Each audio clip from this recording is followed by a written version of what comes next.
இந்த ஆம்புலன்ஸ் வந்து ஒரு நம்பர் பிளேட், ஒரு டி பிரச்சனை, சின்ன டி. அந்த டி பிரச்சனைய வச்சுக்கிட்டு எவ்வளவோ பண்றாங்க. இந்த ஆம்புலன்ஸ் மூலியமாவும், இந்த எத்தன ஊருக்கு தண்ணி இல்லாதவங்களுக்கு தண்ணி கிடைச்சு அந்த ஊர் மக்கள் வாழ்ந்துட்டு இருக்காங்க. எவ்வளோ ஆட்டோ டிரைவர்ஸ் இருக்காங்க. அது மட்டும் இல்லாம இந்த ஆம்புலன்ஸ் எவ்வளோ பேர் பொழைச்சிருக்காங்க இந்த ஆம்புலன்ஸ் சர்வீஸ்ல. அது இல்லாம எவ்வளோ பசங்க வந்து படிக்கிறாங்க. இதெல்லாம் சொல்லக்கூடாது. அதெல்லாம் யாரும் நம்ம வந்து நல்ல பண்ற விஷயங்கள பாசிட்டிவான விஷயங்கள் எதுவுமே போடுறதில்ல. ஏதோ ஒரு சின்ன டி ஸ்டிக்கர் பிரச்சனை. அத வச்சுக்கின்னு இவன் எக்ஸ்போஸ்டு முகத்திரை கிழிஞ்சது. அதுலயும் ஒருத்தர் போட்டிருக்காரு. சர்வதேச கைக்கூலியா? ஐயா நான் தினக்கூலி. அது கூட பரவால்ல. இந்த ஹாஸ்பிடல் வந்து இவன் கட்டுறான். எப்படி இவனுக்கு இவ்வளவு காசு?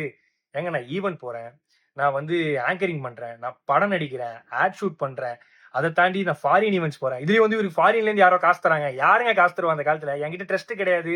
என்கிட்ட எந்த விதமான கிரவுண்ட் ஃபண்டிங் ஆக்டிவிட்டீஸ் பண்ற எதுவுமே கிடையாது. நான் சொந்தமா சம்பாதிக்கிறத மட்டும் தான் நான் டே நைட்டா ஓடி சம்பாதிக்கிறதா பண்றேன். அதுலயும் எப்படி ஹாஸ்பிட்டல் கட்டினா அவ்வளவு காசு வேணுமே, இவ்வளவு காசு வேணுமே? ஏங்க நான் வீடு கட்ட வேண்டிய அந்த கால் கிரவுண்ட் இடத்துல பின்னாடி அமுதவாணன் ஒரு கால் கிரவுண்ட் வாங்கி அரை கிரவுண்ட்ல வீடு கட்டுற இடத்துல நான் வந்து ஒரு சின்னதா ஒரு கிளினிக் கட்டுறேன்.